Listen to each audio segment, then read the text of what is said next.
बिस्मिल्लाहिर्रहमानिर्रहीम अस्सलाम वालेकुम दोस्तों, मैं फिदा हुसैन और आप देख रहे हैं jobs and preparation YouTube channel. आज की इस वीडियो में Punjab police SPU PHP drivers और वायरलेस ऑपरेटर से रिलेटेड है, जिसमें जो 2 दिनों में यानी 6 और 7 जून को जो इंटरव्यू लिए गए हैं, वहाँ पे मुख्तलिफ लोगों ने जो अपनी राय दी है कि कौन कौन से सवाल पूछे गए, किस अंदाज में पूछे जा रहे हैं, तो उसको लेके है आपने वीडियो को कंप्लीट वॉच करना है और उसके बाद चैनल पर न्यू है तो इसको सब्सक्राइब करना है। चलते हैं वीडियो की तरफ, आप इसको तसल्ली के साथ सुनिएगा, आपके काफ़ी सारे सवाल क्लियर हो जाएंगे। भाई पुलिस लाइन सरगोदा इंटरव्यू होया जी, ठीक है।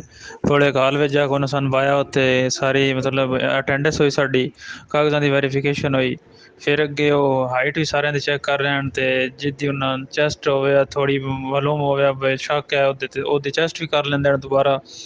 ਤੇ ਬਾਕੀ ਕਮਰੇ ਵਿੱਚ ਡੀਆਈਜੀ ਹੁੰਦਾ, ਡੀਪੀਓ ਤੇ ਇੱਕ ਉਹਦੇ ਨਾਲ ਹੋਰ ਆਏ, 3 ਬੰਦੇ ਪੈਨਲ ਵਿੱਚ ਆਣ ਤੇ ਇੱਕ ਬੰਦੇ ਨੂੰ ਅੰਦਰ ਲੈ ਜਾ ਕੇ ਤੇ ਉਹਦਾ ਇੰਟਰਵਿਊ ਹੁੰਦਾ ਫਿਰ ਜੀ। मैं गया ना तो दरवाजे चो मैं एंटर होया तो मैं फिर सलाम लाया, फिर मैं खलो गया कुर्सी पर, फिर उन्हें कहा मतलब बैठ जाओ। फिर मैं बैठा तो ना पता पूछा, उन्हें कहा भी आपकी क्वालिफिकेशन क्या है। मैं कहा FSC सर की है, साथ में कंप्यूटर डिप्लोमा किया होगा।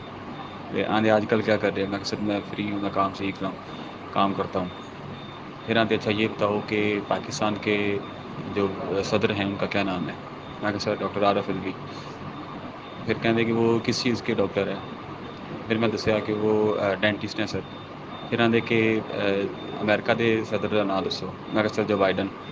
फिर उन्हें पूछा रूस के सदर का की नाम है। मैनू थोड़ा जिहा हैगा सी कि मतलब डाउट सी, फिर मैं नहीं दसिया, लेकिन प्यूटन सी वो क्लीयर किया बाद जो प्यूटन ही सी। उस तो बाद उन्हें कहा भी रूस की किहदे नाल लड़ाई हो रही है। मैं कहा यूक्राइन नाल।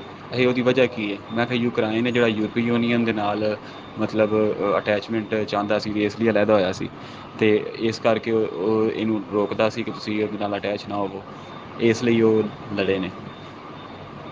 ਉਹ ਫਿਰ ਇੱਕ ਸੱਜੇ ਪਾਸੇ ਖੱਬੇ ਪਾਸੇ ਜਿਹੜਾ ਬੈਠਾ ਸੀ ਸੱਜੇ ਪਾਸੇ, ਉਹਨੇ ਪੁੱਛਿਆ, ਉਹਨੇ ਕਿਹਾ ਵੀ ਇਹ ਦੱਸੋ ਤੁਹਾਡੀ ਕਮਜ਼ੋਰੀ ਕੀ ਹੈ। ਮੈਂ ਕਿਹਾ ਸਰ ਕੋਈ ਵੀ ਨਹੀਂ। ਫਿਰ ਖੱਬੇ ਪਾਸੇ ਵਾਲੇ ਨੇ ਪੁੱਛਿਆ, ਉਹਨੇ ਕਿਹਾ ਵੀ ਤੁਹਾਡੀ ਸਟਰੈਂਥ ਕੀ। ਮੈਂ ਕਿਹਾ ਸਰ ਕੋਈ ਵੀ ਕੰਮ ਹੋਵੇ ਤੇ ਮੈਂ ਬੜੇ ਅੱਛੇ ਤਰੀਕੇ ਨਾਲ ਉਹਨੂੰ ਡੀਲ ਕਰ ਲੈਣਾ, ਮੈਂ ਉਹਦੀ ਤਹਿ ਤੱਕ ਜਾ ਕੇ ਉਹਨੂੰ ਮਤਲਬ ਕੋਈ ਵੀ ਕੰਮ ਹੈ ਉਹਨੂੰ ਮੈਂ ਬੜਾ ਐਫੀਸ਼ੀਐਂਟਲੀ ਕਰ ਸਕਣਾ। ਮੈਂ ਕਿਹਾ ਠੀਕ ਹੈ चले जाएँ।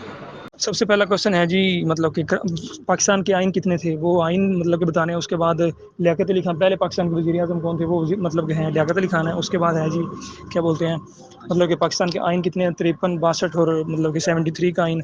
उसके बाद उनकी मतलब कि लियाकत अली खान की वैसे डेथ हुई थी या मतलब कि उन्हें किल्ड किया गया था, वो मतलब कि उनकी शहादत की जगह कौन सी। इस तरह के मतलब क्वेश्चन आ रहे हैं, सिंपल है, इसके अलावा नहीं है कुछ भी।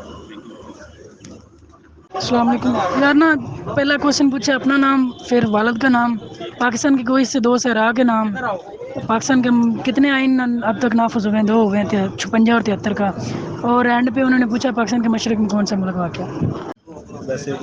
अच्छा, करारदाद पाकिस्तान सिंध आसमाएदा पाकिस्तान के मशरक़ में कौन सा सूबा है वाला, बस।